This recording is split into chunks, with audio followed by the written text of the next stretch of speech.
ভাতা থেকে শুরু করে রাজ্য সরকার একেবারে প্রকল্প এবং নানা রকম প্রতিশ্রুতি দিয়ে যেই সরকার ক্ষমতায় আসে সেই সরকার আজকে আসার পরে বলছে যে মানুষ কেন এত ভাতায় নির্ভর, ভাতাতে এত আত্মনির্ভর হয়ে পড়ছে কেন পশ্চিমবঙ্গে, নিজেকে স্বনির্ভর হতে হবে। কিন্তু সেই সরকার আসার আগেই তো নানা ধরনের কথা প্রকল্প থেকে শুরু করে ভাতা কমা দিতে এসেছিল, তাহলে এখন কেন নিজের কথা ভাবতে পারছেন?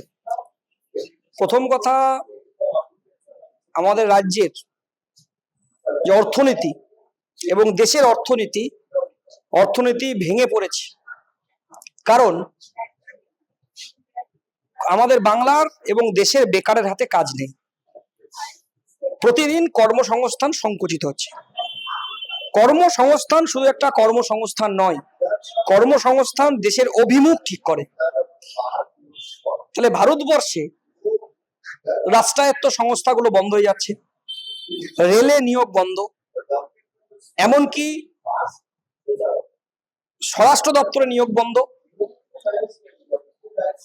পুলিশে নিয়োগ বন্ধ, এসএসসি পরীক্ষা নাই, টেট পরীক্ষা নাই, নতুন শিল্প নাই, কলকারখানা নাই। তাহলে কাজ না থাকলে পরে খাবে কি?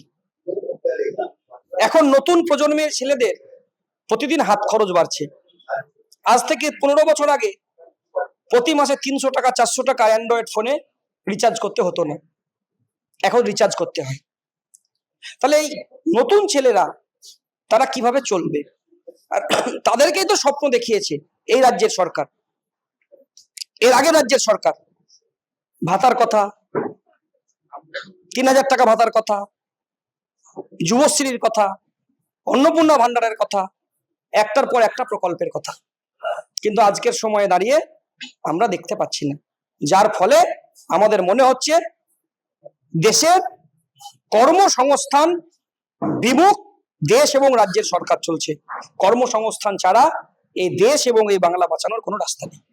দেখা যাচ্ছে যাদবপুরে যে ঘটনাটি আসলে সেখানে দেখা যাচ্ছে বারবার একসাথে বলা হয়েছে যাদবপুরে নাকি দেশবিরোধী কার্যকলাপ চলতে দেখা যাচ্ছে, জাতীয় সঙ্গীত গাওয়া হয় না, এমনকি জাতীয় পতাকা সেটাও তোলা হয় না। তারপরে দেখে এক এক করে ঘটনা দেখা যাচ্ছে, ছবি আসতে শুরু করেছে যে জাতীয় সঙ্গীতও গাওয়া হয়, পতাকাও তোলা হয়। কিন্তু এখন বর্তমান যে পরিস্থিতি, বারবার বলা হচ্ছে এত ভিডিও ফুটেজ কেন যাদবপুরের থেকে বাইরে আছে, তাদের বারবার অভিযোগ আসছে এখন এটাই। যাদবপুর ইউনিভার্সিটিতে একটা পড়াশোনা এবং সাংস্কৃতিক চর্চার একটা ঐতিহ্য রয়েছে, ইতিহাস রয়েছে।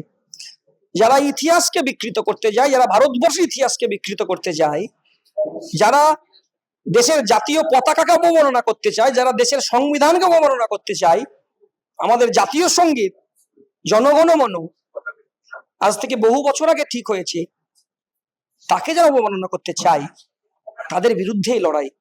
মানে ইতিহাসকে বিকৃত করা যায় না, ইতিহাস চর্চা করতে হয়, ইতিহাস থেকে শিক্ষা নিতে হয়।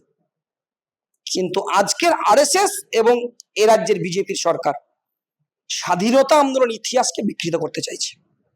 দেখা গেছে যে আপনারা যে প্রতিবাদের নাম ছিল ইফতিহার মিছিল, সেখানে দেখা যাচ্ছে বলছেন যে জায়গা দিচ্ছে না, এমনকি টাকা দেওয়ার পরে যেসব বুকিং করতে যাচ্ছেন সেখানেও টাকা দিচ্ছে না, মানে জায়গা দিচ্ছে না। কিন্তু বারবার এইভাবে যে প্রতিবাদের একটা মুখ আটকে দেওয়ার চেষ্টা করছে, এটা কি একবার যে সরকারের বেশি দেখা যাচ্ছে?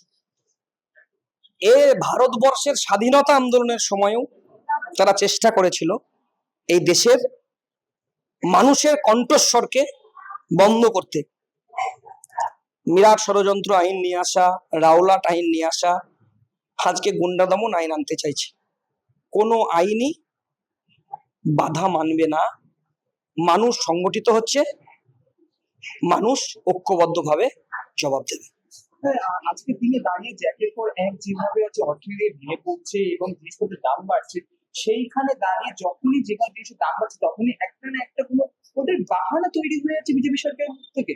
কেন এই চিনি নিয়ে যেমনটা দেখা যাচ্ছে, যেমন আখ নিয়ে যেমন ইথানল, সেটা একটা আলাদা একটা কাহিনী হচ্ছে। কেন এই ধরনের এখানে একটা বাহানা তৈরি কেন হচ্ছে সরকার? নিতিন গডকরির 2 ছেলের ব্যবসাকে রমরমি চালানোর জন্য হঠাৎ করে পেট্রোলের মধ্যে ইথানল ব্যবহার করা হলো, যাতে তরুণ অংশ এবং সাধারণ মানুষ ক্ষতির শিকার হলো। পুরাতন গাড়িগুলো নষ্ট হয়ে যাচ্ছে, গাড়ির মাইলেজ কমে যাচ্ছে। লাভ করছে কারা? লাভ করছে নিতিন গডকরির 2 ছেলে। ভারতবর্ষের পশ্চিমবঙ্গের জনগণের কোনো লাভ হচ্ছে না। তার কারণ গোটা দুর্নীতির সঙ্গে ওরা যুক্ত হতে চাইছে এই দেশ এবং এই রাজ্যের সরকার। এই দুর্নীতির বিরুদ্ধে মানুষ ঐক্যবদ্ধভাবে জবাব দেবে।